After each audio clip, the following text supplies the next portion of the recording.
और सबसे पहले आपको बताएं, सदर आसिफ अली जरदारी का कहना है कि दहशतगर्द कौम को तकसीम करना चाहते हैं, उन्हें हर सूरत शिकस्त दी जाएगी।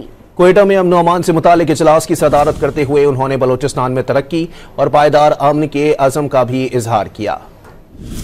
सदर मुमलिकत आसिफ अली जरदारी और चेयरमैन पीपल्स पार्टी बिलावल भुट्टो जरदारी एक रोजा दौरे पर क्वेटा पहुंचे। क्वेटा पहुंचने के फौरी बाद सदर आसिफ अली जरदारी ने अमन अमान की सूरत हाल पर इजलास की सदारत की, जिसमें चेयरमैन पीपल्स पार्टी बिलावल भुट्टो ने भी खुसूसी शिरकत की। वजीर आला बलूचिस्तान सरफराज बुगटी ने सूबे में अमन अमान की सूरत हाल पर ब्रीफिंग दी। इस मौके पर सदर आसिफ अली जरदारी ने कहा कि दहशत गर्दों को हर कीमत पर शिकस्त दी जाएगी। दहशत गर्द अनासिर कौम को तकसीम करना चाह रहे हैं। वाज़ेह किया कि दहशत गर्दी के खिलाफ जंग में कामयाबी लाजिम है। उन्होंने बलूचिस्तान में तरक्की और पायदार अमन के अज़्म का इजहार किया। सदर ने इंसदादे दहशत गर्दी विंग को जदीद असलहा फराहम करने का भी ऐलान किया। सदर आसिफ अली जरदारी से बलूचिस्तान की पार्लिमानी पार्टियों के अरकान, ऑपोजिशन लीडर और पार्लिमानी लीडर्स ने भी मुलाकात की। सियासी रहनुमाओं से मुलाकात में सदर ने कहा, बहैसियत पाकिस्तानी कौमी यकजहती से वतन को आगे लेकर जाना है। हकूक देकर ही लोगों का दिल जीतेंगे। बलूचिस्तान की तरक्की और आवाम की बहबूद हमेशा वलीन तरजीह रही है। सदर का कहना था कि वो ईद के बाद बलूचिस्तान में कैंप लगाएंगे और तफसील से सबसे बात करेंगे।